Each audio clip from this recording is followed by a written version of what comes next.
Hello बच्चों, क्या हालचाल? बढ़िया। क्लास 12 एक बड़ी प्रॉब्लम सी फेस कर रहे हैं बच्चे हमारे।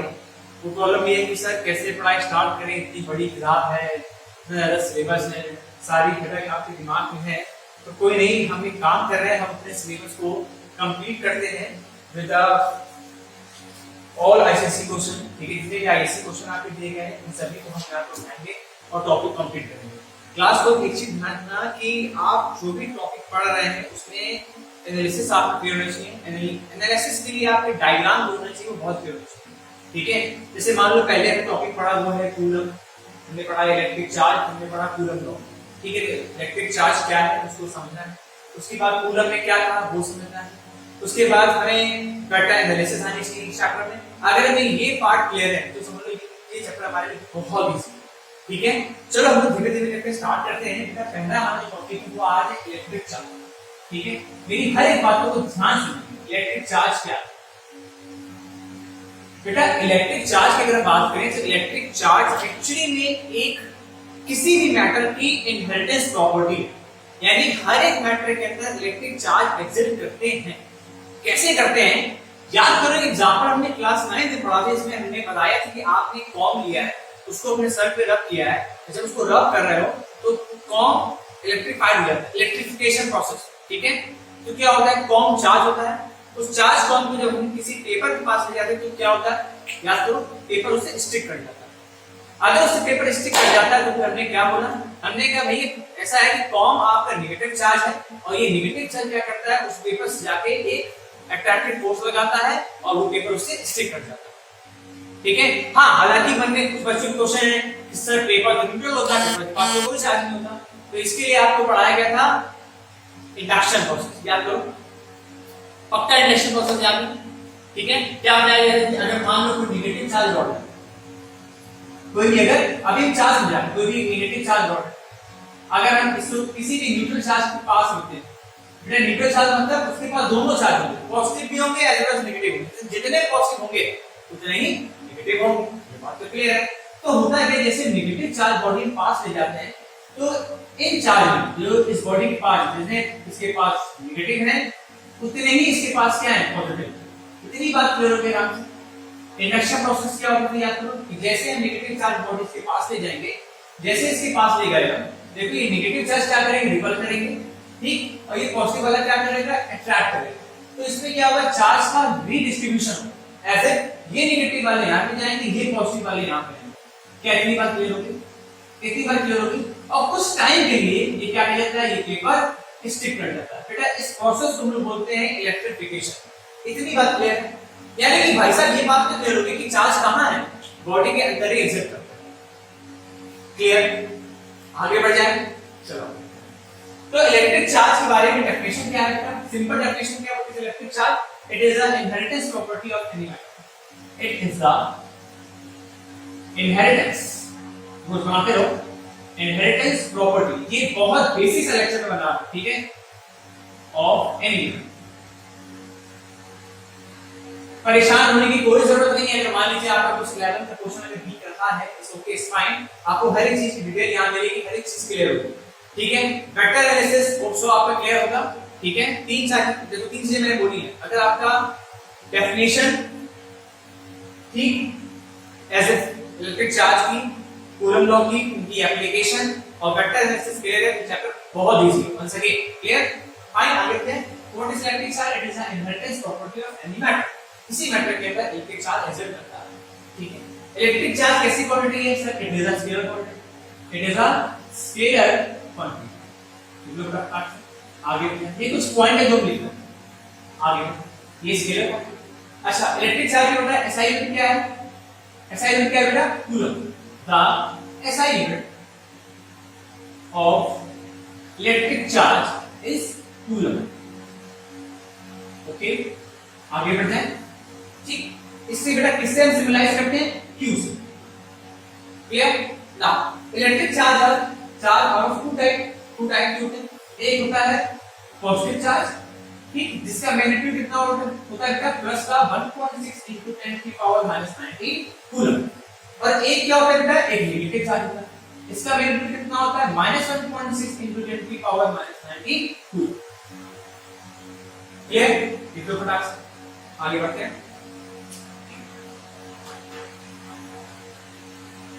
ये क्लियर? अब आगे बढ़ते हैं। अब बेटा जो हमारा नेट एनालॉजी है वो है क्वांटाइजेशन ऑफ चार्ज। ठीक है, ये कहां से आया एक्चुअली मैं समझते हैं, इसको बता दिया बेटा, पॉज करके लिखिए फटाक से। अब बेटा इलेक्ट्रिक चार्ज की कुछ प्रॉपर्टीज हैं। ठीक है, प्रॉपर्टीज बेसिकली यहां पे तीन प्रॉपर्टी की बात करेंगे। इस तीन प्रॉपर्टी को पढ़ते हुए हर चीज क्लियर हो जाएगी। पहली प्रॉपर्टी बेटा वो है quantization of charge. Quantization of charge ये क्या होता है सर समझना। It is symbolized by q is equal to ne। इसका मतलब क्या है? इसका मतलब क्या है, मान लो कोई दो बॉडी है, ये बॉडी ये है, ये बॉडी है, क्या है? अब एक इस ए बॉडी से मान लो अगर बी बॉडी में चार्ज ट्रांसफर हो रहा है, मान लो ए बॉडी से बी बॉडी में चार्ज ट्रांसफर हो रहा है, तो कंडीशन है कि वो चार्ज हमेशा integral multiple of electron he transfer होगा। जैसे बोलूं कि अगर ए बॉडी से बी बॉडी में चार्ज ट्रांसफर कर रहा है तो हमेशा चार्ज कैसे ट्रांसफर करेगा? Integral multiple n into e। n यहां पे क्या है? Integral number, integral number of electron. तो हमेशा क्या करेगा? चार्ज इस इंटीग्रल नंबर के मल्टीपल में ही ट्रांसफर करेगा। क्लियर है? इसको बोलते हैं q equal to n, that is quantization of charge. ठीक है, अरे बड़ी ऑब्वियस बात है। मान लो एक इलेक्ट्रॉन जा रहा है, दो इलेक्ट्रॉन जा रहा है, तीन इलेक्ट्रॉन जा रहा है। ठीक है, तो तीन इलेक्ट्रॉन ये क्या है? 1 का एक इलेक्ट्रॉन ट्रांसफर हो, 2 का दो इलेक्ट्रॉन ट्रांसफर हो, 3 का तीन ट्रांसफर, 4 का 4 इलेक्ट्रॉन ट्रांसफर हो। यानी कि इसका मतलब क्या है कि जो भी इलेक्ट्रॉन ट्रांसफर कर रहे हैं वो किसके मल्टीपल में? इस इलेक्ट्रॉन के मल्टीपल में। और इस इलेक्ट्रॉन की वैल्यू क्या है? जैसे अभी मैंने बताई वो क्या है कि एक इलेक्ट्रॉन की वैल्यू होती है -1.6 into 10 की पावर -20 कूलम। अब तो क्लियर हो गया, एक बॉडी से दूसरी बॉडी में इलेक्ट्रॉन ट्रांसफर कर रहे हैं तो वो इंटीग्रल मल्टीपल में ही ट्रांसफर करेंगे। क्लियर? ये तो फटाक से, ये है पहली प्रॉपर्टी, बोलते हैं क्वांटाइजेशन ऑफ चार्ज। ठीक, क्लियर? आगे बढ़ जाए। सेकंड प्रॉपर्टी बेटा, सेकंड प्रॉपर्टी क्या है? वो है conservation of charge. Conservation of charge क्या कहता है बेटा? कंजर्वेशन ऑफ चार्ज ये कहता है कि किसी भी एक सिस्टम कैसा है? Isolated. What is the meaning of isolated system? बेटा आइसोलेटेड सिस्टम का मतलब होता है एक ऐसा सिस्टम जिसका बाहर से सराउंडिंग से कोई मतलब ही नहीं। मतलब इस बॉक्स के अंदर सो कॉल्ड सिस्टम, ठीक है, इसका बाहर से कोई मतलब नहीं। इसमें अगर दो इलेक्ट्रॉन है, दो बॉडी रखी, एक बॉडी ए रखी और एक बॉडी मैंने बी रखी। क्लियर है? ठीक, मान लो इसके पास, इस बॉडी के पास मान लो अगर +2 +5 चार्ज है, ठीक है, +5 कूलम चार्ज है और इसके पास मान लो -4 कूलम चार्ज है। क्लियर? इस तरह बताओ इस सिस्टम में टोटल चार्ज कितना है? +5 और -4 कितना हो गया? प्लस का 1 कूलम चार्ज है सर। क्लियर?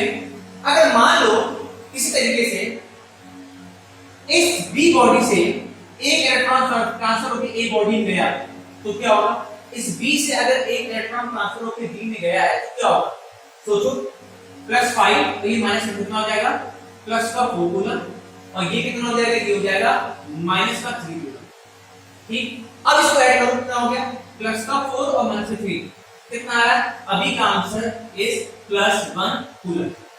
इससे क्या बात पकड़ ली हमने? इससे मैं बात पकड़ ली कि भैया अगर एक सिस्टम के अंदर दो चार्ज रखे हैं और अगर उनके अंदर चार्ज का ट्रांसफर हो रहा है, इलेक्ट्रॉन का ट्रांसफर हो रहा है, तो अल्टीमेटली उनका जो समीशन होगा, जो उनका सम होगा, वो हमेशा कंजर्व रहेगा।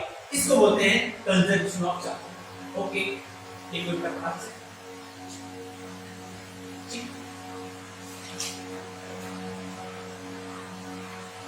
दोस्तों, आपको इलेक्ट्रोस्टैटिक इंडक्शन प्रोसेस क्लियर होगा। ठीक है, जिसमें क्या करते हैं, किसी बॉडी को चार्ज करते हैं, विदाउट एनी कॉन्टैक्ट, ठीक, कंडक्शन है विदाउट कॉन्टैक्ट, ठीक। चलो नेक्स्ट जो टॉपिक है बेटा इलेक्ट्रिक चार्ज के बारे में पढ़ लिया, ठीक है, और इससे रिलेटेड हम कुछ क्वेश्चन भी करेंगे आज बोर्ड पे, क्लियर है। चलो अब मेरा नेक्स्ट टॉपिक है कूलम, आराम से हटा दिया जाए, वीडियो को पॉज कर ले, नोट कर ले।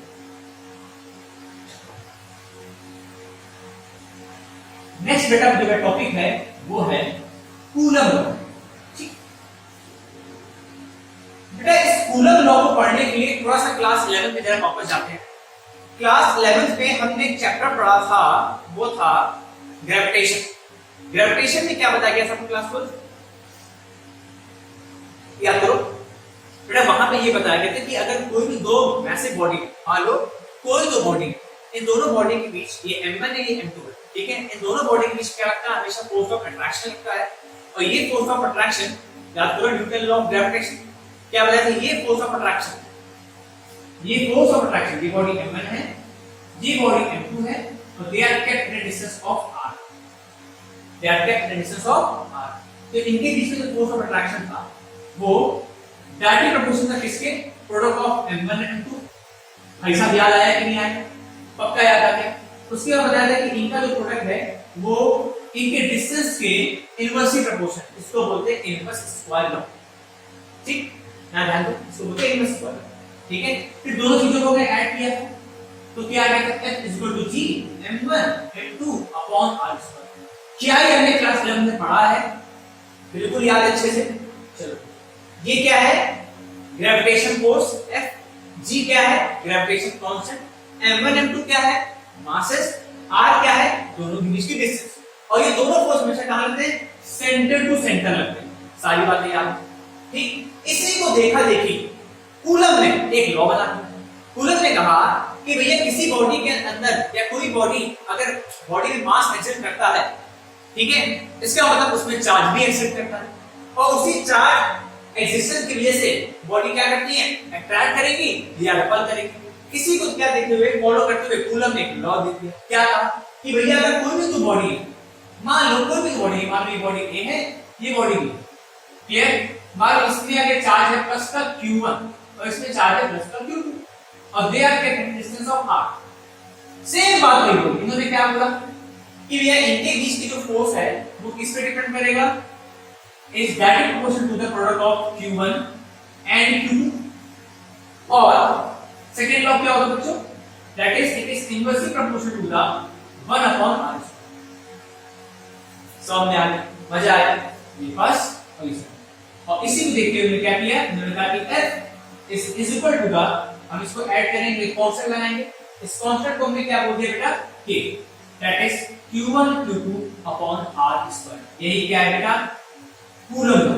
ये क्या है, कूलम्स लॉ, कि अगर कोई दो बॉडी अट्रैक्ट कर रही है या रिपल कर रही है तो इनके बीच का फोर्स ऑफ अट्रैक्शन कैसे निकालेंगे, रिपल्शन कैसे निकालेंगे, product of q1 q2 upon r square multiply by k is a constant. अच्छा, तो क्या सर ग्रेविटेशन फोर्स और ये इलेक्ट्रोस्टैटिक फोर्स, क्या इसको क्या बोलते हैं, इलेक्ट्रोस्टैटिक फोर्स। इलेक्ट्रोस्टैटिक फोर्स का मतलब जो इलेक्ट्रॉन्स जो है हमारे, ठीक है, या जो हमें चार्जेस हैं वो एक स्टैटिक कंडीशन में, रेस्ट पोजीशन में, they are not in motion, motion में नहीं है, रेस्ट है। अब इन दोनों में चार्ज में क्या फोर्स ऑफ अट्रैक्शन या रिपल्शन लग रहा होगा। अभी तुम्हारा दिमाग चल रहा होगा कि भैया दोनों में लाइक चार्जेस हैं तो रिपल होगा, अगर अपोजिट चार्ज होते हैं तो अट्रैक्ट करता है। तो कूलम लॉ यहां तक क्लियर हो गया कि ये कूलम लॉ क्या है, F = K q1 q2 upon r square. This is coulomb law, ठीक, ओके। अब इसी कूलम लॉ को हम पढ़ते हैं वेक्टर एनालिसिस, और ध्यान रखना बहुत हुआ, क्लियर। देखो वेक्टर एनालिसिस कैसे पढ़ते हैं, इसके लिए बेटा ध्यान रखना, नोटिफिकेशन थोड़ा सा नोटिफिकेशन का ध्यान रखिए कैसे हम इसको डिनोट करते हैं। जैसे मान लो इस प्लस q1 चार्ज को देखो, ध्यान से ये plus q1 charge plus charge और ये भी प्लस चार्ज, तो दोनों में क्या रिपल्सिव फोर्स पड़ेगा, पड़ेगा नहीं पड़ेगा। देखो इसको कैसे नोट करते हैं, एरो के साथ, ये कैसा फोर्स पड़ेगा, repulsive. The force on charge 1, सुनो सुनो, the force on charge 1 due to 2 second charge कैसा होगा, रिपल्सिव। कहां पड़ेगा, इस डायरेक्शन। अरे सोचो भाई, एक ये चार्ज है, एक ये चार्ज है, दोनों रिपल करेंगे, ठीक है, इस पे कौन फोर्स लगा रहा है, ये साथ कैसा लगा रहा है, रिपल्सिव फोर्स कैसा होगा, बाहर की। तो इसको क्या लिखा हमने, F1 2 force on 1 due to 2। आप समझ में आ गया। इसको देखो, अच्छा ये फोर्स कैसा होगा, force on two charge, second charge due to 1, और कैसा होगा, रिपल्सिव होगा और बाहर की तरफ होगा। क्यों, अरे लाइट चार्ज है। क्लियर, आगे बढ़ जाए, ठीक, क्लियर है। इसको बेटर फॉर्म में कैसे लिखते देखना है, इसको बेटर फॉर्म में वैसे लिखते हैं कि फोर्स F एक वेक्टर फॉर्म में लिखना है, वेक्टर साइन लगा दिया, ये बता रहा मैग्नीट्यूड और ये एरो क्या बता रहा डायरेक्शन, ये किसका नोटिफिकेशन वेक्टर फॉर्म का, that is equal to the k q1 q2 upon r square. ये तो मैग्नीट्यूड है सर, डायरेक्शन क्या है, ध्यान से बच्चों देखो, इसका जो डायरेक्शन है फोर्स का, इन दोनों फोर्स का जो डायरेक्शन है जो कि रिपल्सिव फोर्स है, कहां लाई कर रहा है, इसी r की डायमेंशन में तो है। देखो इसी r की डायमेंशन में तो है, ये दोनों फोर्स जो लग रहे हैं कि इसी r की डायमेंशन में है, देख लो पक्का है, ठीक। तो इसकी डायमेंशन क्या है r, दैट इज डायरेक्शन। तो ये क्या हो गया, मैग्नीट्यूड। भाई वेक्टर किससे बना होता है, मैग्नीट्यूड से बना होता है और डायरेक्शन से बना होता है। तो इसका डायरेक्शन क्या है, इसको बोलते हैं r क्या, देखो r की डायरेक्शन, इसी सेम डायरेक्शन में r क्या, r लिखा है इसी डायरेक्शन में। क्लियर, ठीक, आगे बढ़े। अच्छा इसको और कैसे लिख सकते हैं कि q1 q2 upon r square, ठीक। अब इस r का कैसे लिखा गया बुक में, क्या लिखना समझना भैया, वेक्टर a ये किसका पर्टिकुलर है, magnitude as well as direction a cap, क्या हमने पढ़ा था। तो a कैप यहां पे क्या होता है, डायरेक्शन बनाने के लिए होता है, that is equal to the vector a upon magnitude of a। तो क्या मैं इस r कैप को ऐसे लिख सकता हूं, a कैप क्या लिखा, vector a upon mod a। तो r कैप क्या लिखेंगे, देखो vector r upon magnitude of r, that is k equal to q1 q2 into r cap upon कितना हो गया, r square into r cube, जी हो गया बेटा vector form. This is the vector form of Coulomb law. Clear हो गया, सब लिख लो आराम से अच्छे से। क्या हम आगे बढ़ना है, ठीक, देख लिया। अब क्लास का थोड़ा ध्यान से मेरी बातें सुनना बेटा, कुछ डिफरेंसेस हैं, दोबारा फिर से बता रहा हूं मैं, इसके बीच ग्रेविटेशन फोर्स के बीच और इलेक्ट्रोस्टैटिक फोर्स के बीच। ये दोनों फोर्सेस डिफरेंट हैं, कैसे सुना जाए बेटा। Gravitation force is always attractive, ठीक, पर electrostatic force can be attractive and can be repulsive. ये बात क्लियर हो गई होगी अच्छे से। भाई दोनों लाइक चार्ज है तो रिपल करेंगे और दोनों अगर अपोजिट चार्ज है तो अट्रैक्ट करेंगे, ठीक। पर अगर M1 M2 से वो हमेशा क्या करेंगे, अट्रैक्ट ही करेंगे। क्लियर, ठीक, आगे बढ़ जाए। दूसरी बेटा हमने ये भी बताया था आपको क्लास 11 में कि अगर दो बॉडीज हैं M1 M2, ठीक, इनका फोर्स ऑफ अट्रैक्शन जो है वो मीडियम पे डिपेंड नहीं करता है। आप दोनों दो बॉडी को M1 M2 को कहीं भी एटमॉस्फेयर में रख दें, पूरे अर्थ में कहीं भी रख दें, हमेशा ये फोर्स जितना पड़ रहा है उतना ही पड़ेगा, कभी भी मीडियम से इफेक्ट नहीं पड़ेगा। पर कंडीशन जो इलेक्ट्रोस्टैटिक फोर्स है वो बेटा मीडियम पे भी डिपेंड करता है। दैट मींस पहली कंडीशन जो है वो हमने पढ़ ली कि फोर्स किस पे डिपेंड करता है, Q1 Q2 के प्रोडक्ट पे, दूसरा क्या है इनवर्स स्क्वायर लॉ पे, और तीसरा एक और रिजल्टेंट है वो क्या है बेटा, मटेरियल, कि ये फोर्स मटेरियल पे भी डिपेंड करता है। अब क्वेश्चन में क्या आया, इस तरह अगर ये मटेरियल पे डिपेंड करता है तो इसका फैक्टर आपने कहां लिखा है, सही, तो आपने कांस्टेंट लगाया, ठीक है, आपने कांस्टेंट लगा दिया, ठीक है। तो मैं कहूंगा कि ये कांस्टेंट जो है ये एज एन मटेरियल की तरह ही काम करता है। क्लियर, ठीक। अब देखो कैसे क्या लिख लिया, तीन फैक्टर डिपेंड करता है, Q1 Q2 inverse square law और मटेरियल पे, ठीक। ध्यान रखो अगर दो चार्ज बच्चों हमने एयर पे रखे हैं या कहीं वाटर पे रखे हैं या कहीं और जगह रख दिए, उनके बीच का फोर्स ऑफ अट्रैक्शन या रिपल्शन मटेरियल पे डिपेंड करेगा। क्लियर, फाइन, आगे लिख लिया ये सब, बहुत इंपॉर्टेंट बेटा। ये अक्सर बोर्ड में पूछा गया, इसलिए मैंने बता दिया आपको। ठीक, क्लियर है?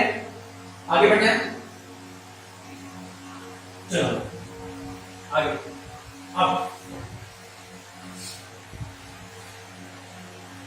अब बेटा बात करते हैं मेटेरियल की। ये जो मैंने बोला के है, एक एक्चुअली में क्या है, ये मटेरियल की प्रॉपर्टी। सुनना, जैसे वहां पे जी क्या था, ये कांस्टेंट है, ये ग्रेविटेशन कांस्टेंट है, ये कभी वेरी नहीं करता, कभी नहीं करेगा। पर ये जो के है, ये वेरी कर रहा है।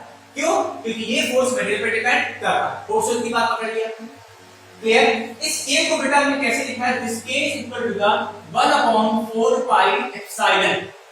ठीक, कई किताबों में नॉट लिखते हैं, इसका मतलब होता है कि एप्सिलॉन नॉट का मतलब होता है कि ये एयर की वैल्यू, किसकी वैल्यू है? ये एयर का एक प्रॉपर्टी। ठीक है, आगे बढ़ते हैं। अब इसको नोट करते हैं कि यहां पे क्या है, 1/4 पाई एप्सिलॉन, यानी कि एक्टिविटी फॉर्मूला जो पढ़े हैं यहां पे, तो क्या बनेगा? F is equal to 1/4 pi epsilon naught, ठीक है, Q1 Q2 upon R square। इसमें से मैक्सिमम बच्चों ने ये फॉर्मूला पढ़ भी रखा होगा। ठीक, ओके, आगे। अब क्वेश्चन आता है कि सर ठीक है कि आपने बताया कि ये प्रॉपर्टी मटेरियल की है, के की आप वैल्यू बता दी 1/4 pi epsilon naught, वहां पे जी मेरा क्या था? कांस्टेंट था। पर यहां पे आप कह रहे हो कि ये के कांस्टेंट वेरी करेगा। क्यों वेरी करेगा? क्योंकि एप्सिलॉन की वैल्यू क्या करेगी? वेरी करेगी। क्यों करेगी एप्सिलॉन की वैल्यू? क्योंकि हमने क्या बोला? क्योंकि मटेरियल है। ठीक, तो एक्चुअली में एप्सिलॉन है क्या? अब क्वेश्चन लिया बेटा, एप्सिलॉन एक्चुअली में एक मटेरियल की प्रॉपर्टी है। ऐसे एक ऐसी मटेरियल की प्रॉपर्टी कि वो मटेरियल अपनी फील्ड लाइंस को ये अलाउ करता है कि दो चार्ज के बीच में फोर्स ऑफ अट्रैक्शन या रिपल्शन को इफेक्ट कर पाए। क्लियर है? फिर से बोलूं कि एप्सिलॉन एक मटेरियल की सो कॉल्ड एयर, मान लो दो चार्ज, एग्जांपल लेते हैं, एग्जांपल मैंने दो चार्ज एयर में रख दी, ठीक है, मैंने दो चार्ज एयर रख दी। अब एयर क्या कर रही है? वो अपनी फील्ड लाइंस को अलाउ करती है कि इनके बीच में फोर्स ऑफ अट्रैक्शन को इफेक्ट करे, या तो बढ़ा दे या घटा दे, या तो बढ़ा दे या घटा दे। इतनी बात क्लियर हो गई? पक्का है? आगे बढ़ जाएं। So what is epsilon? It is the property of the material that it's allow its field lines to affect the force of attraction and repulsion between the two charges. Clear? ठीक, आगे बढ़ जाएं। इसको बोलते हैं epsilon। क्या बोलते हैं इसको? epsilon। और epsilon नॉट का मतलब क्या होता है? That means the value of epsilon in air। अगर मैं बोलूं epsilon of water, इसका मतलब क्या है? ये वाटर की वैल्यू, यानी कि वाटर क्या करेगा? अपनी फील्ड लाइंस को अलाउ करेगा कि दो चार्ज के बीच में फोर्स ऑफ अट्रैक्शन को इफेक्ट कर पाए। क्लियर? आगे बढ़ जाएं। ठीक, अब ध्यान से फॉर्मूले को देखो। x = 1/, ये सामने आगे की वैल्यू में आपको x = 1/4 एप्सिलॉन, यानी कि इस फोर्स और एप्सिलॉन में कैसा रिलेशन है? फोर्स एप्सिलॉन में कैसा रिलेशन है? सर ये इनवर्स रिलेशन। ध्यान से देखो, ध्यान से देखो। इसका मतलब क्या है? इसका मतलब क्या है? अगर किसी मीडियम की एप्सिलॉन वैल्यू ज्यादा है, अगर किसी मीडियम की फील्ड लाइन स्ट्रांग है, तो वो क्या करेगा? उन दोनों चार्ज के बीच की फोर्स ऑफ अट्रैक्शन को कम करेगा। और अगर किसी मीडियम की एप्सिलॉन की वैल्यू ज्यादा है, अगर कम है तो फोर्स बढ़ाएगा। अगर ये एप्सिलॉन की वैल्यू क्या है?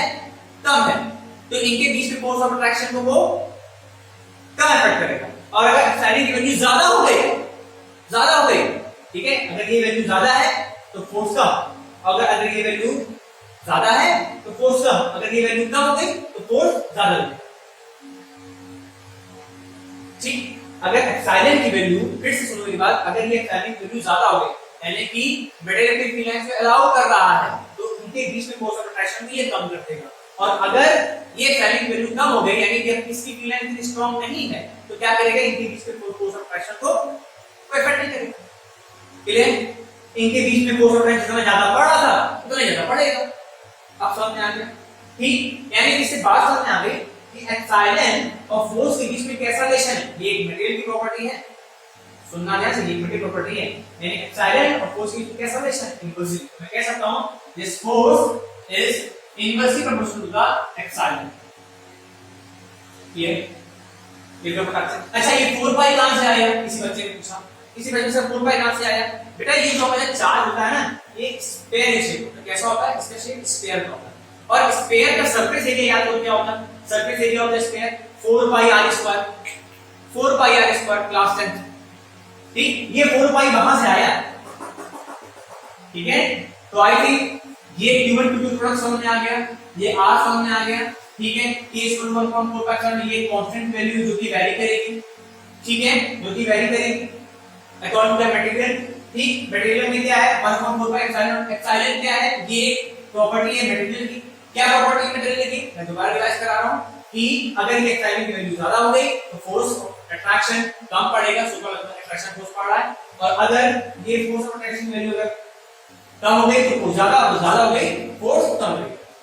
क्लियर? फटाक से लिख लो ये बातें, सभी बातें जल्दी से लिख लो। क्लियर? आगे बढ़ जाए। ओके, चलो ठीक। अब इस एप्सिलॉन ये जो k की वैल्यू है ये बेटा होती है 9 × 10 की पावर 9। ये सब लिखते जाओ, कितनी होती है? 9 × 10 की power 9। Clear? Find in air.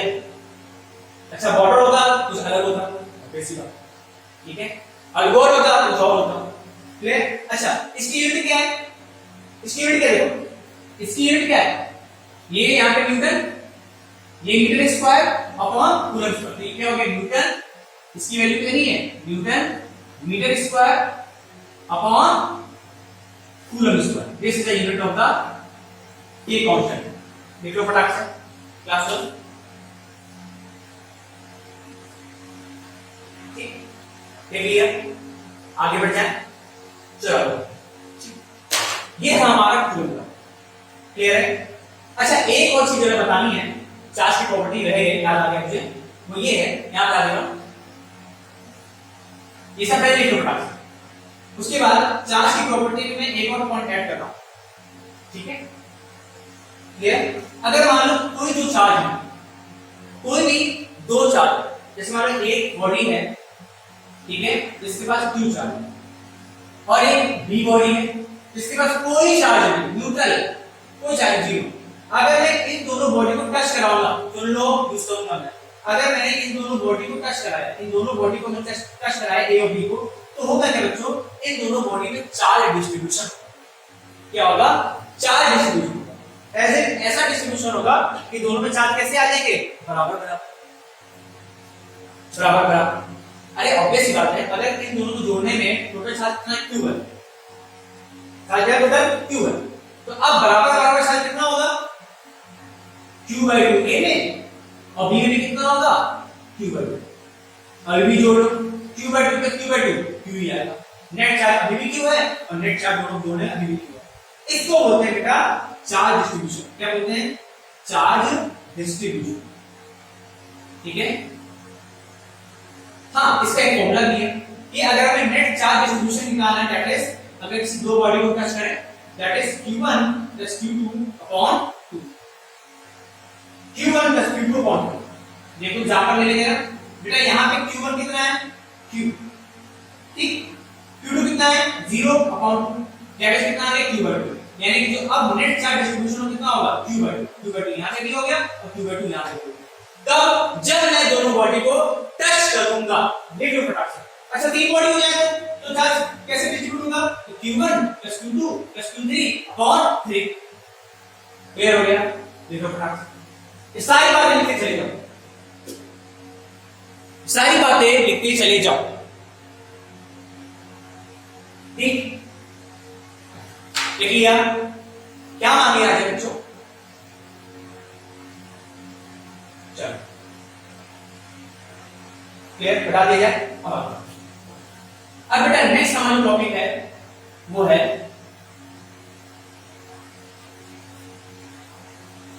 Relative permittivity. क्या है? रिलेटिव परमिटिविटी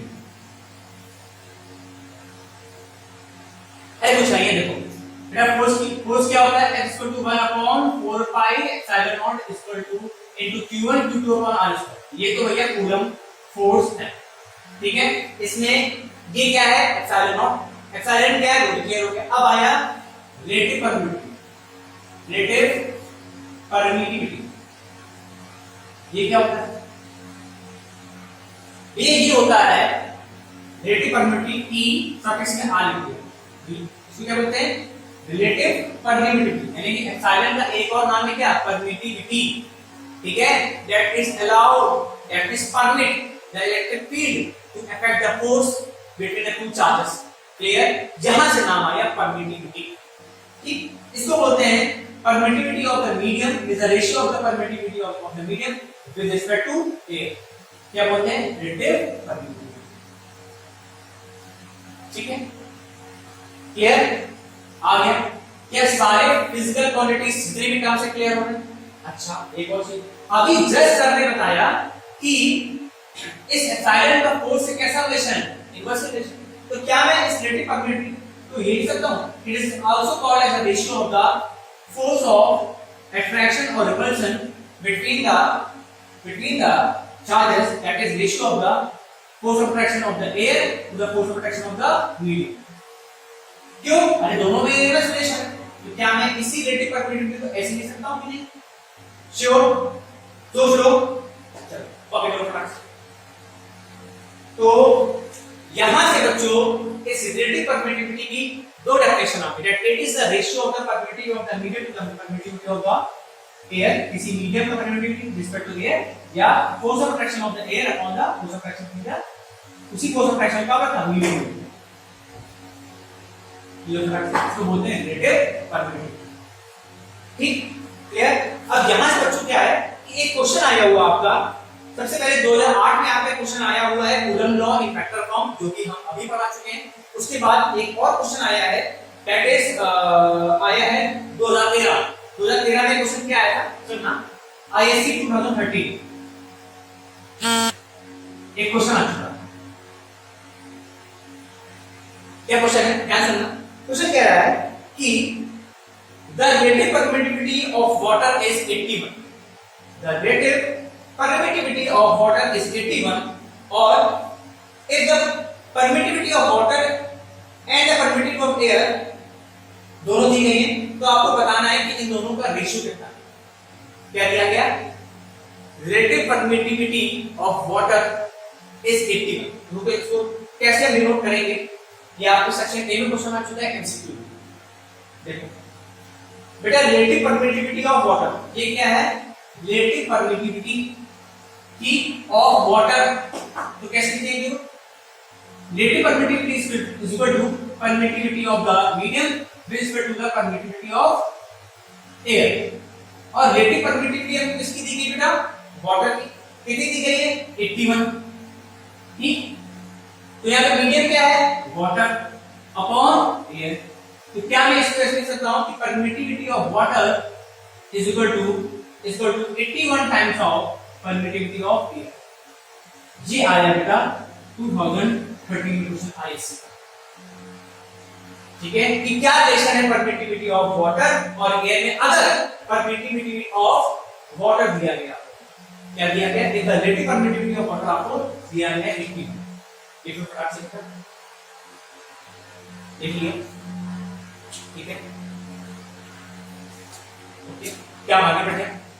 ठीक, चलो अब बेटा जो नेक्स्ट हमारा टॉपिक है वो है प्रिंसिपल ऑफ सुपरपोजिशन। यानी कि अगर मान लो दो चार्ज आपस में अट्रैक्ट कर रहे हैं, ठीक है, या कई चार्ज आपस में अट्रैक्ट कर रहे हैं, तो उनका नेट रिजल्टेंट फोर्स हमें कैसे निकालना है? तो इनका नेट रिजल्टेंट फोर्स निकालने के बच्चों हमें करना क्या है? हमें सिंपल वेक्टर एडिशन लॉ को फॉलो करना है। वेक्टर एडिशन लॉ को फॉलो कैसे करते हैं? मान लो अगर दो चार्ज कोई भी आपस में अट्रैक्ट कर रहे हैं, उनके बीच में अगर हमें फोर्स ऑफ अट्रैक्शन निकालना है, दो चार्ज है तो सिंपल फॉर्मूला लगाना है k = q * 2 r²। क्लियर? अगर मान लो कोई ट्रायंगल, समझना भाई, हम ये पढ़ा रहे हैं कि प्रिंसिपल ऑफ सुपरपोजिशन कैसा है। प्रिंसिपल ऑफ सुपरपोजिशन क्या है? नाम बड़ा है, नाम छोटा है, ऐसा बड़ा है। क्या कहता है कि अगर मान लो कि राइट एंगल ट्रायंगल, ठीक है, एक ट्रायंगल इक्विलैटरल, ठीक, ए बी और सी। मान लो हमने यहाँ पे ए चार्ज रखा 2 माइक्रोकूलम, यहाँ पे रखा है 2 माइक्रोकूलम, ठीक है, यहाँ पे रखा है 2 माइक्रोकूलम। अब हमें ये बताओ इस C पे नेट कितना फोर्स लग रहा है? ट्रायंगल इक्विलैटरल है, ऑब्वियस सी बात है बच्चों, इन्हें कितना होगा 60 कितना होगा? तो देखो प्रिंसिपल ऑफ सुपरपोजिशन ये कहता है कि भैया इस C पे जितना भी चार्ज जितना भी फोर्स लग रहा होगा उस सुपरपोजिशन क्या करें? वेक्टर एडिशन लॉ से फॉलो करें। कैसे करना है ध्यान देना, आ जाओ इस C पे हमें फोर्स निकालना है, ध्यान देना पिवट डायग्राम देखो। इस C पे बेटा दो लोग फोर्स लगा रहे हैं, एक ये A चार्ज लगा रहा है और एक B चार्ज लगा रहा है कि नहीं लगा रहा है? ठीक, और कितना लगा रहा है? 2 माइक्रोकूलम, माइक्रो मतलब 10 की पावर 6। ये C पे A चार्ज फोर्स लगा रहा है, कैसा लगा रहा होगा? रिपल्सिव। क्यों? ये भी पॉजिटिव, ये भी पॉजिटिव, तो इसकी डायरेक्शन कैसे होगी? कुछ ऐसे होगी, नहीं होगी? Force on C due to A। चलो अच्छा, C चार्ज पे एक और फोर्स लगा है, बोलो बोलो कौन सा? V वाला लगा। तो ये फोर्स कैसा होगा? Force on C due to B। Clear है? कितना होगा मैग्नीट्यूड? क्या बोलेंगे? K, that is constant K है यहाँ पे, इसकी एक वैल्यू क्या है? 9 × 10⁹ इनटू Q1 Q2, बेटा यहाँ पे Q1 Q2 कितना है? C और A की बात हो रही है, C और A, Q1 Q2 2 × 2 4, माइक्रो कितना हो गया? 10 की पावर -12 अपॉन r², r मान लो यहाँ पे, चलो अभी r ले लेते हैं, r², ठीक। अच्छा ये कितना फोर्स लगा होगा? सोचो, चार्ज सेम है, डिस्टेंस भी r होगी, क्यों होगी? ट्रायंगल इक्विलैटरल, कितना होगा? सेम, तो k × 4 × 10 की पावर -12 अपॉन r² होगा। क्लास 12 आराम से बेसिक से अच्छा चल रहा है, होगा। इन दोनों के बीच में एंगल कितना है? 60 डिग्री। ये फोर्स कितना होगा? F। ये फोर्स कितना होगा? F। ठीक, दोनों के बीच एंगल कितना है? 60। तो क्या अब आप वेक्टर एडिशन लॉ लगा सकते हैं? एक ये फोर्स है F, force on C due to B, ये कितना है? Force on C due to A, ये भी F है और ये भी F है। क्या लगा दें? रिजल्टेंट निकालना है। R इज इक्वल टू, अब तो आपको आता है क्या? A² + B² + 2AB cos theta. क्या बता सकते हैं? R कितना है? कितने हैं? A² that means F² + F² + 2F² cos 60, और इसको आप लगा देंगे और ये आपका नेट रिजल्टेंट आंसर आ जाएगा। दैट इज इन क्या हो गया? न्यूटन, क्योंकि फोर्स है। इसको बोलते हैं प्रिंसिपल ऑफ सुपरपोजिशन। क्लियर है? ये अगर तीन चार्ज आपस में रखे हुए हैं, अगर चार चार्ज होता, अगर मान लो एक स्क्वायर होता, तो कैसे करते हैं? वही बात सिंपल, A B C और D। मान लो B पे फोर्स निकालना है, ठीक, ये स्क्वायर एग्जांपल ले लो आराम से। ये मान लो 2 माइक्रोकूलम, ये भी 2 माइक्रोकूलम है, ये भी 2 माइक्रोकूलम है, ये भी 2 माइक्रोकूलम है। अब क्या किया जाए बच्चों? ध्यान से देखो, इस पे फोर्स निकालना है, force on B due to A, दोनों साइड लाइक चार्ज है, ये रिपल्सिव आ गया। ये क्या है? A का नाम हो गया। Force on B due to D, ये अगर मान लो ये A है तो ये A है, ये कितना होगा? सर A√2, ये फोर्स ऐसा होगा, force on B due to D। अच्छा इसको देखो, force on B due to C, clear है? पक्का है? फाइन, आगे बढ़ते हैं। क्लियर? कैसे करेंगे? देखो सबसे पहले क्या काम करना है कि सबसे पहले B और ये force on B due to A और force on B due to C हमने सॉल्व कर लिया। क्यों? इनके बीच का एंगल होगा, इनका रिजल्टेंट निकालो। कैसे निकालोगे? इस फॉर्मूले को लगा। क्लास का दिमाग चल रहा है कि नहीं? अभी मैं न्यूमेरिकल भी कर रहा हूं, ठीक। इन दोनों का नेट रिजल्टेंट फोर्स कहां पड़ेगा? सर इसी डायरेक्शन में लाई करेगा। अब क्या करना है? दोनों फोर्स को सिंपली ऐड कर देना। इन दोनों का जो रिजल्टेंट होगा वो दोनों सेम, इन दोनों का रिजल्टेंट R, और ये दोनों फोर्स क्या है? एक डायरेक्शन में, तो क्या करेंगे? दोनों फोर्स को डायरेक्ट ऐड कर देंगे, और ये क्या होगा? Net resultant force on the B due to charge A, B and C। Clear? अभी मैं न्यूमेरिकल और भी करवाऊंगा, लिख लो फटाफट जल्दी से। ये एग्जांपल बिल्कुल बेसिक सा क्वेश्चन है, ठीक है? ओके तो अभी तक हमने एक बोर्ड का क्वेश्चन कर लिया आईसी का 2013 का, और एक हमने क्वेश्चन और बताया कि to write the coulomb law in vector form. Clear है बच्चों? आगे बढ़ जाए। ठीक, अब इसको अब करेंगे क्या बच्चों, जितना भी हमने पढ़ा है, अब जितना भी हमने पढ़ा सबको इंप्लीमेंट करेंगे in the format of numerical. अब हम क्या करेंगे, अब हम न्यूमेरिकल लगाएंगे। अगर हमारे न्यूमेरिकल में अप्रोच क्लियर है, इसका मतलब हमने सारा थ्योरी पार्ट सब कुछ क्लियर है। ठीक, ओके बच्चों, तो अब हम लोग करते क्या है, अब हम लोग जितना भी हमने कंटेंट सब पढ़ लिया है, आपको समझ में आ गया है, अब हम इसी के बेसिस पे अपने सारे न्यूमेरिकल लगाएंगे। ठीक है, कुछ बेसिक्स न्यूमेरिकल में लाया हूं जो कि आपके बोर्ड में काफी पूछे गए हैं, और उन सभी को डिस्कस करेंगे धीमे धीमे करके, और अप्रोच अपनी क्लियर करेंगे। ठीक है, करना है क्या बच्चों, डायग्राम बनाना है, और अगर मैं कह रहा हूं आप क्वेश्चन अपने आप ट्राई करो, तो मेक श्योर आप अपने आप ट्राई जरूर करें, दिमाग चलाते रहना है। ओके, चलो तो पहला क्वेश्चन बच्चों क्या कह रहा है, देखें फर्स्ट क्वेश्चन ये कह रहा है, ध्यान सुनिएगा कि दो चार्जेस हैं ए और बी, ठीक है, और दोनों रिपल कर रहे हैं दूसरे को, और दोनों ही एक r डिस्टेंस पे दूरी पे रखे गए। ठीक, तो बना लो ए बॉडी ए है, इसके पास चार्ज, मान लो चार्ज हमको दिया गया है, सेम चार्ज दिया गया है, मतलब चार्ज q, ठीक, और ये बी है, इसके पास भी चार्ज कितना बेटा q, और दोनों r डिस्टेंस पे रखे। तो बता इसमें फोर्स कितना है, अब इसमें फोर्स कितना है, F = K Q1 Q2 upon r²। अब ये कह रहा है कि अब इन दोनों चार्जेस को, इन दोनों चार्ज बॉडी को ए और बी को हमने किसी दूसरी कंडीशन, किसी अनचार्ज बॉडी से टच किया, इन दोनों ए और बी को हमने किसी अनचार्ज बॉडी से टच किया, एक अनचार्ज बॉडी हम सी लाए और एक अनचार्ज बॉडी हम बी लाए। जब हम ये अनचार्ज बॉडी इससे टच करेंगे, अनचार्ज बॉडी में टच करेंगे जो कि न्यूट्रल, तो दोनों में क्या होगा सर, चार्ज डिस्ट्रीब्यूशन होगा। चार्ज डिस्ट्रीब्यूशन कैसे होगा, Q1 प्लस Q2 अपॉन 2, पहला चार्ज 0, नेक्स्ट Q अपॉन कितना होगी, दैट इज Q1।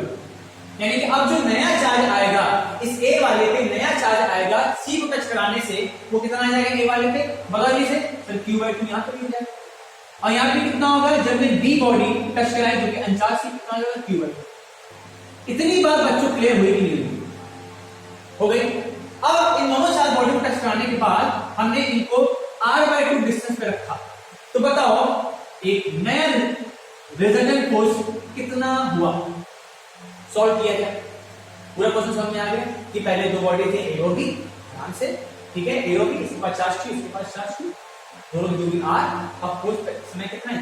अब हमने क्या किया, इन दोनों बॉडी को किसी सी और डी से टच कराया जो कि अनचार्ज थी, अब चार्ज कितना हो गया, यहाँ पे Q/2, यहाँ पे Q/2, अब कितनी दूरी पे रखा r/2। तो बताओ नया फोर्स कितना, कैसे करें, बहुत सिंपल है, किया जाए।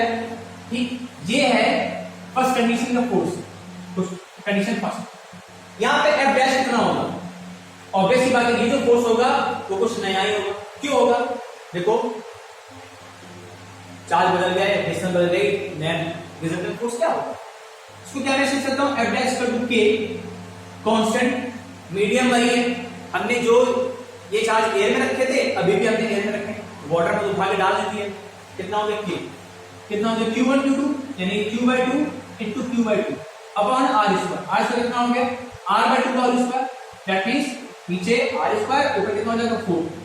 इतनी कैलकुलेशन आती है, आती होगी, Q2 जा 4, ये 4, ये कितना हो गया बेटा, यहां से Q1 और ये Q2, ये Q1 है, ये Q2, देखो ना दिया, Q1 Q2 कितना है Q1/2 और ये Q1/2, क्लियर है। बता दो F डैश कितना हो गया यहां से, जरा देखें, तो हो गया K Q1 Q2 upon r², आराम से, K Q1/2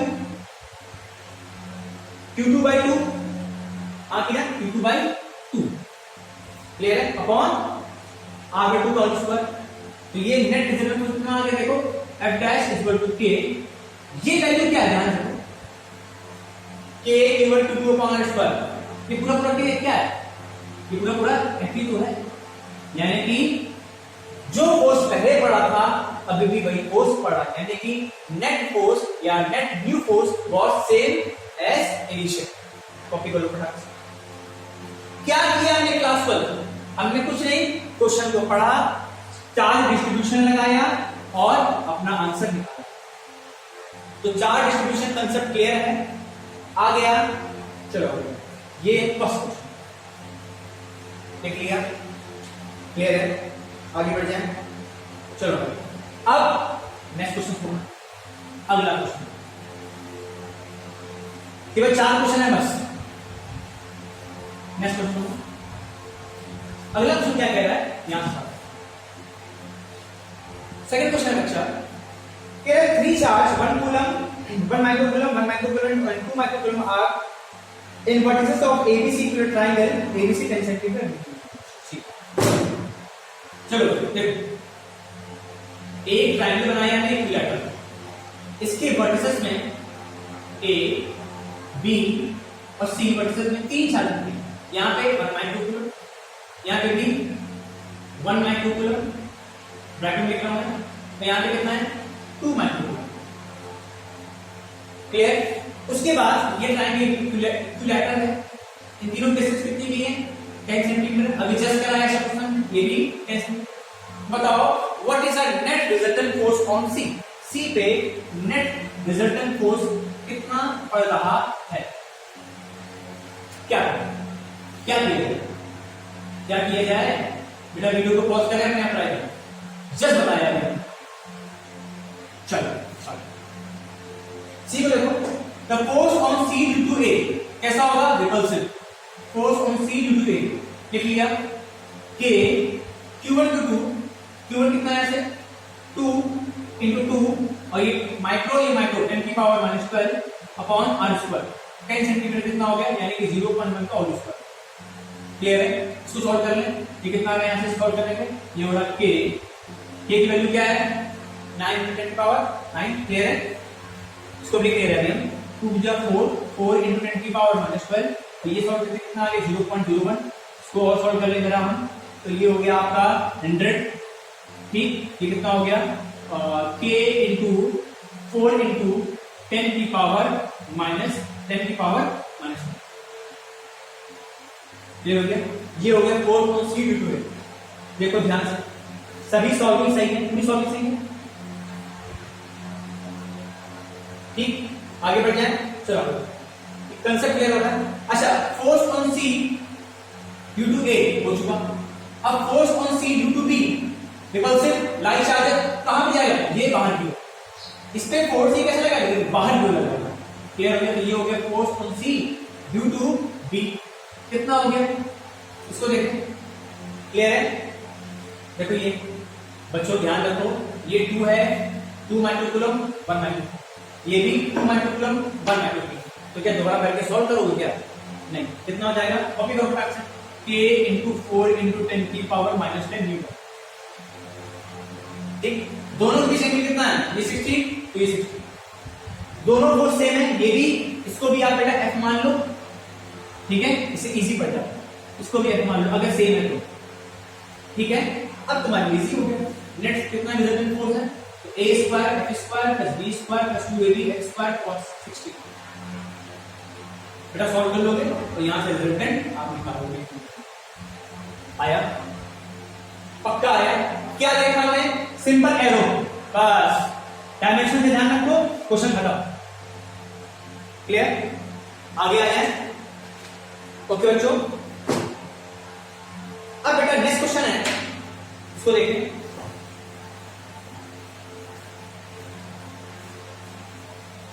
अगला क्वेश्चन नंबर 3, 2 क्वेश्चन अच्छे से आ गए। थर्ड क्वेश्चन कह रहा है कि 2 identical pair with 4q and -2q are kept at some distance apart, exert a force on each other। ठीक है, if they are made to touch each other and replace at their old position, then what will be the new force between them। चलो भैया देखो क्या कह रहा है, try करना, वीडियो को पॉज करेंगे, क्वेश्चन ट्राई करें, पूरा क्वेश्चन बताओ। क्वेश्चन ये कह रहा है कि 2 चार्जेस हैं, एक 4q a body, A charge, तो ये बी बॉडी, इसका चार्ज कितना है -2q। क्लियर? -2q, और इन दोनों को किसी r डिस्टेंस दूरी पर रखा गया। क्लियर? ये है फर्स्ट कंडीशन। क्लियर? इसमें फोर्स कितना होगा? Simple, F equal to K कितना होगा? Q1 4Q into 2Q upon r²। तो सॉल्व कर लो, तो K कितना हो गया?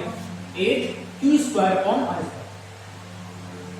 अब उसने क्या बोला, इन दोनों चार्ज को मैंने टच कराया, टच कराने के बाद दोबारा इनको उसी डिस्टेंस पे, दूरी पे रख दिया। क्या होगा? जब इन दोनों को टच कराएंगे तो क्या चार्ज डिस्ट्रीब्यूशन होगा? बिल्कुल होगा। कैसे निकालें? इन दोनों पे चार्ज, अब इन दोनों बॉडी पे चार्ज क्या हो जाएगा? तो क्या हो जाएगा? दो बॉडी को टच कराएंगे, that is Q1 plus Q2 upon 2 लगा दें। तो Q1 यहां से कितना है? 4, Q2 कितना है? -2 अपॉन 2 कितना हो गया? 2/2 दैट इज 1। 4Q कितना हो गया? 2Q that is Q। Clear है? अरे 2Q अपॉन 2 कितना हो गया? 2 हो गया। क्लियर? तो अब चार्ज डिस्ट्रीब्यूशन होने के बाद ये चार्ज कितना है? Q, और ये चार्ज कितना है? Q। अब सारी बातें क्लियर हो गई। क्लियर? Q चार्ज टच कराने के बाद अब ये A के पास चार्ज A हो गया, B के पास कितना हो गया? ये भी Q हो गया। दोनों को क्या किया गया? सेम डिस्टेंस पे रखा गया। सेम ही है ना? पक्का सेम ही है? हाँ, और टू। तो बताओ नया फोर्स अब कितना आएगा? F'। पॉज करो,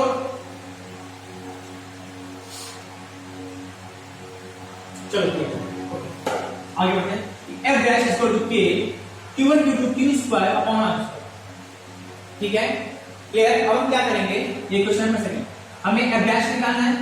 क्या करें? कुछ नहीं, क्या करें? सेकंड इक्वेशन को बेटा हम लोग फर्स्ट से डिवाइड कर लें। तो F' अपॉन F, F' कितना है? ऐसे K Q² upon r²। F यहां से कितना है? K 8Q² upon r²। ठीक, Q² से Q² का मस्ते हो गया, R² से R² मस्ते हो गया, K से K मस्ते हो गया। तो F' से कितना आ गया? F upon A। यानी कि जो नया फोर्स है वो पहले वाले का 1/8 टाइम्स है। This is the final answer. क्या क्वेश्चन की लाइन में बच्चों क्लियर हो रही है अच्छे से? ओके, नोट कर लिया? लास्ट क्वेश्चन, आखिरी।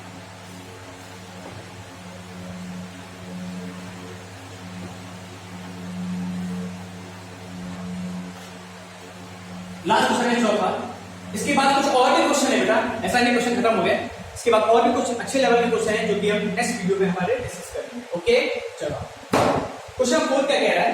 कह रहा है a charge q is placed at a center line joining two equal points charge equal charge q।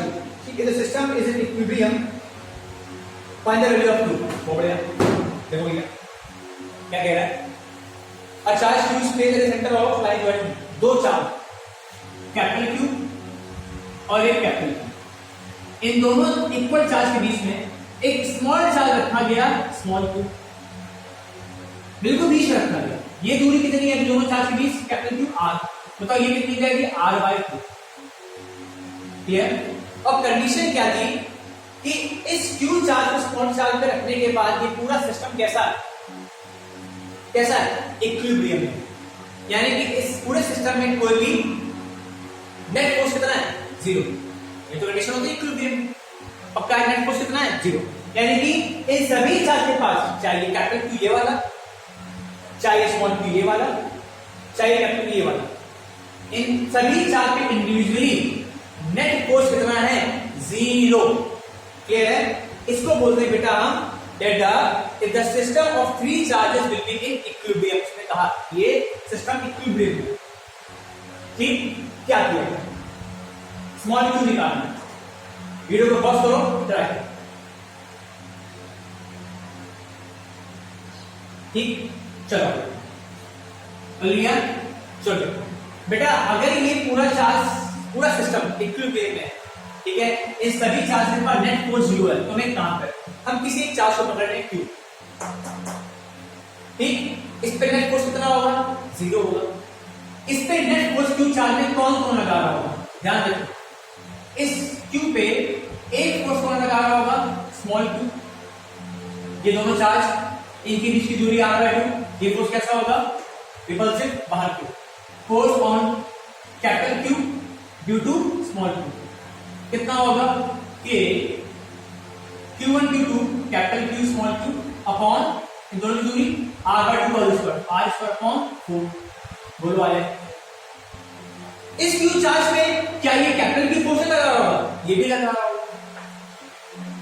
दिख रहा है, ये दोनों चार्ज, ये दोनों दूरी किस डायरेक्शन में होगा, दोनों लाइक चार्ज है रिपल्सिव, इस पे ये रिपल्सिव फोर्स लगा है, इसी डायरेक्शन में होगा, ये कितना होगा, F force on capital Q due to this capital Q कितना हो गया, K Q1 due to Q square upon R square आ गया। This is question number second, this is question first. अगले से आएगा नहीं आया, अब उसने बोला कि सिस्टम इक्विलिब्रियम में इन तीनों चार्जेस पर नेट फोर्स कितना, जीरो। इस Q चार्ज के पास नेट फोर्स कितना होगा, जीरो, यानी कि इन दोनों फोर्स को जोड़ने पर कितना रिजल्ट आना चाहिए, जीरो। तो क्या कहें, force on capital Q due to small q plus force on capital Q due to capital Q that is zero. भाग ये कंडीशन है सिस्टम इक्विलिब्रियम में, ठीक। कितना है यहाँ से, अब तो आप कर लेंगे K Q ये 4 है, 4 times upon R square plus ये कितना हो गया, K Q square upon R square equal to 0, इसको वहां ले जाओ, ये कितना हो गया, 4K Q upon R square equal to minus K Q square upon R square. Solve करें, K से K नमस्ते हो गया, यहाँ से R स्क्वायर नमस्ते हो गया, यहाँ से कुछ गड़बड़ तो नहीं हो गया, हो गया, सर यहाँ से Q कहां चला गया, Q ये, ठीक है, ये Q और ये Q क्लियर हो गया यहाँ से। तो यहाँ से अल्टीमेटली जो Q आ रहा है स्मॉल q को कितना आ रहा है, minus Q/4। This is the final. कुछ नहीं, डायग्राम एनालिसिस, ओके। ये बेटा मेरे 4 क्वेश्चन है जो बेसिक्स है, इसमें आपको लगाने से कंसेप्ट क्लियर हो जाएगा, ठीक है, ओके। आगे बढ़ जाए, ठीक, चलो 2 क्वेश्चन और करा दें, अच्छे करा दें, 2 क्वेश्चन और करा दें, चलो। अब अगला क्वेश्चन क्या कह रहा है कि 2 charge plus 6 microcoulomb and plus 2 microcoulomb repel each other with the force of 12 Newton. If each is given an additive charge of -4 microcoulomb, then what will be the new force? अगला question कह रहा है, board में आया होगा, क्या कह रहा है कि भैया 2 चार्ज है प्लस 2 माइक्रोकूलम और एक चार्ज दूसरा है कितना है, प्लस 2 माइक्रोकूलम। दोनों क्या कर रहे हैं, एक दूसरे पे रिपल्सिव फोर्स लगाएंगे और इसने ये दे रखा, दोनों कितनी दूरी पे रखे हुए हैं ये नहीं पता, r दूरी पे रखे हुए हैं, पर हाँ ये पता है कि इन दोनों चार्ज की वजह से नेट फोर्स कितना है, 12 न्यूटन, ठीक, फर्स्ट कंडीशन। अब बताओ अगर हम इन दोनों चार्ज को हम क्या करें, टच करा रहे हैं, किससे टच करा है, एक एडिटिव चार्ज दिया, ठीक है, कितना चार्ज दिया हमने, -4 माइक्रोकूलम बेटा, इसको भी दिया और -4 माइक्रोकूलम इसको भी दिया। अब बताओ नया फोर्स कितना पड़ेगा, बॉस करो, ट्राई करो, बताया जाए। और देखिए सबसे पहली कंडीशन, इस समय नेट फोर्स कितना है निकालना, F = K Q1 Q2, Q1 कितना है 6 × 10⁻⁻12 -6 इंटू 2 × 10⁻⁻6 अपॉन R स्क्वायर कितना है, R स्क्वायर। तो सॉल्व कर लो, F हमें पता है 12 = K इंटू कितना होगा यहाँ से, अच्छा K की वैल्यू आपको पता है 9 × 10⁻9, ठीक है, that is 12 × 6⁻12 upon R square. क्या यहाँ से आप R निकाल लेंगे, निकाल पाएंगे, सॉल्व करेंगे। देखो भाई सॉल्व किया जाए, 12 से 12 नमस्ते हो गया, ये आ गया आपका R स्क्वायर = 9 इंटू 10 की पावर कितना हो गया, 9 -3, क्लियर है, आगे आ गया देख लो, -12 आ गया, R स्क्वायर की वैल्यू आ, इसको यूज करेंगे, ठीक, R स्क्वायर वैल्यू। अब क्या किया हमने, ये दोनों चार्ज को एक एडिटिव चार्ज दिया -4 माइक्रोकूलम। सोचो क्या होगा, -4 माइक्रोकूलम यहाँ दे दिया और -4 माइक्रोकूलम हमने यहाँ दे दिया, सेकंड कंडीशन में क्या बनेगी, इसको -4 माइक्रो कूलम देंगे। Charge is a scalar quantity, कुछ नहीं बच्चों करे याद कर, कितना हो गया, ये हो गया प्लस का 2 माइक्रो कूलम, और ये भी कितना हो गया, ये हो गया माइनस का 2 माइक्रो कूलम। दोनों की दूरी कितनी है, r।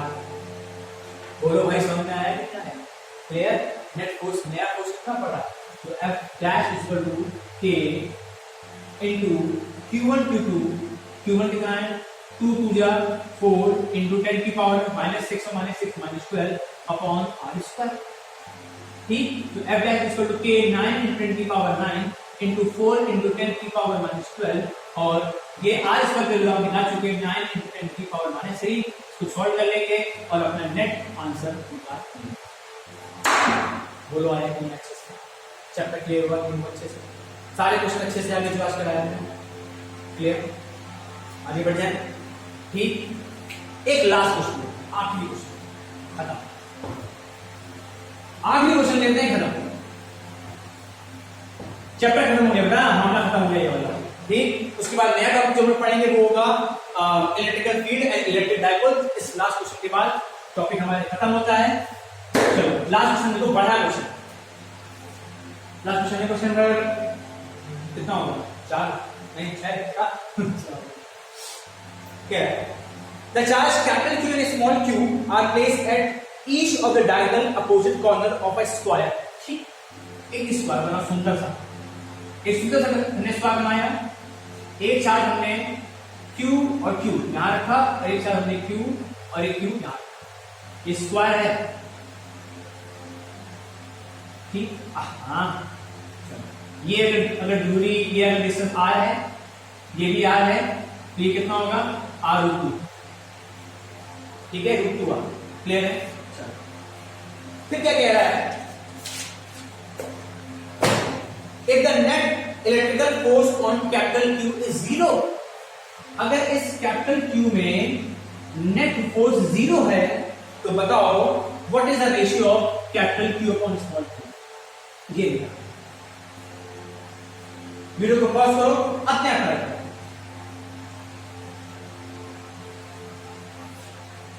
कर लिया, कर लिया। हाँ, इसको इस कैपिटल Q में नेट फोर्स कितना है पहले ये निकालो, क्योंकि इसमें कंडीशन दी है कि net force on capital Q is 0। Net force कितना है Q पे, देखो इस स्मॉल q की वजह से ये फोर्स कैसा होगा, रिपल्सिव बाहर की ओर। ठीक है, क्लियर है, आगे बढ़ जाए। इस कैपिटल Q की वजह से ये फोर्स कैसा होगा, रिपल्सिव बाहर की ओर। इस स्मॉल q की वजह से कैसा फोर्स होगा, ये भी बाहर की ओर। क्यों, देख लो मेरे भाई, सबके सब रिपल्सिव, ये कैपिटल Q इसको रिपल कर रहा होगा बाहर की ओर, ये कैपिटल Q इसको रिपल कर रहा होगा ये बाहर की ओर, ये स्मॉल q रिपल कर रहा होगा ये बाहर। क्या ये तीनों डायमेंशंस क्लियर हो गई, पक्का बच्चों। ठीक, आगे बढ़ जाए। ये कितना होगा 90। क्या करें, जैसे मैंने बताया था इन दोनों का रिजल्टेंट निकाल दो जो कि इसी डायरेक्शन में होगा, इन दोनों रिजल्टेंट क्या होगा, इसी डायरेक्शन में होगा। अरे किसी भी डायमेंशन इक्विलेटरल डायमेंशन क्या होगा, एक रिजल्टेंट इसी डायरेक्शन में होगा, ये हो गया। ठीक, सबसे पहले रिजल्टेंट निकाल लें इन दोनों फोर्स की वजह से, फिर क्या करें, दोनों ऐड कर लें, कर लें।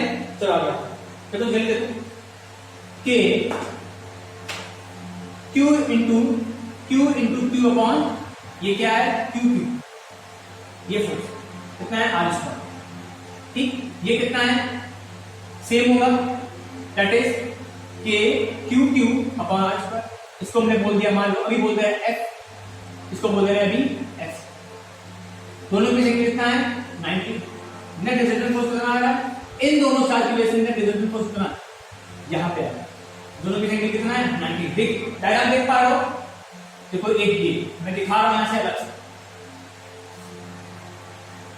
एक ये फोर्स है और एक ये फोर्स, दोनों सेम ही है और दोनों की संख्या 90 है।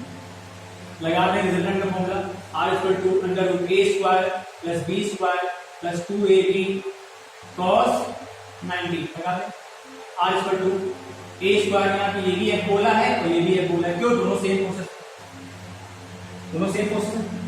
देख लो ये कितना हो गया x square plus h square plus 2x square cos 90 cos 0 कितना होता है 1 और cos 90 कितना हो गया 0 cos 90 कितना हो गया 0 कितना हो गया r equal to that means 2x square ये कितना हो गया r equal to under root 2x ये हो गया नेट रिजल्टेंट r कितना हो गया अंडर रूट 2x ठीक अब हटा दें ये चीज हटा दिया जाए श्योर क्वेश्चन खत्म है बस क्वेश्चन खत्म लास्ट क्वेश्चन नहीं हटा दें ठीक अब इस कैपिटल Q में जो नेट फोर्स पड़ रहा है वो एक फोर्स ये है इन दोनों चार्ज के बीच कैसे लिखेंगे कि Q square upon R square ना R रूट 2 का होल स्क्वायर कितना हो गया ये कि Q square upon R square into 2 clear है फाइन क्वेश्चन खत्म नेट फोर्स कितना है 0 है ये फोर्स कितना है कि Q square upon 2R square plus ये फोर्स कितना है root 2f that is root 2 into f f तो अभी हमने बताया वैल्यू कितना है दैट इज के Q और सॉल्व कर लेंगे इसको तो के Q स्क्वायर हमें निकालना क्या है ratio of the capital Q upon small q ये निकालना है अपॉन 2R स्क्वायर माइनस कितना हो गया रूट 2 माइनस रूट 2 के Q R स्क्वायर का नमस्ते हो गया K से K नमस्ते हो गया Q से Q कहानी खत्म हो गई क्लियर है यहां से Q अपॉन स्मॉल q कितना आ रहा है capital Q upon small q capital Q है और स्मॉल q कितना आ गया minus under root minus under root 2 into 2 please देखो फटाक से सीधा पानी क्लियर है ठीक आ गया देखिए बच्चों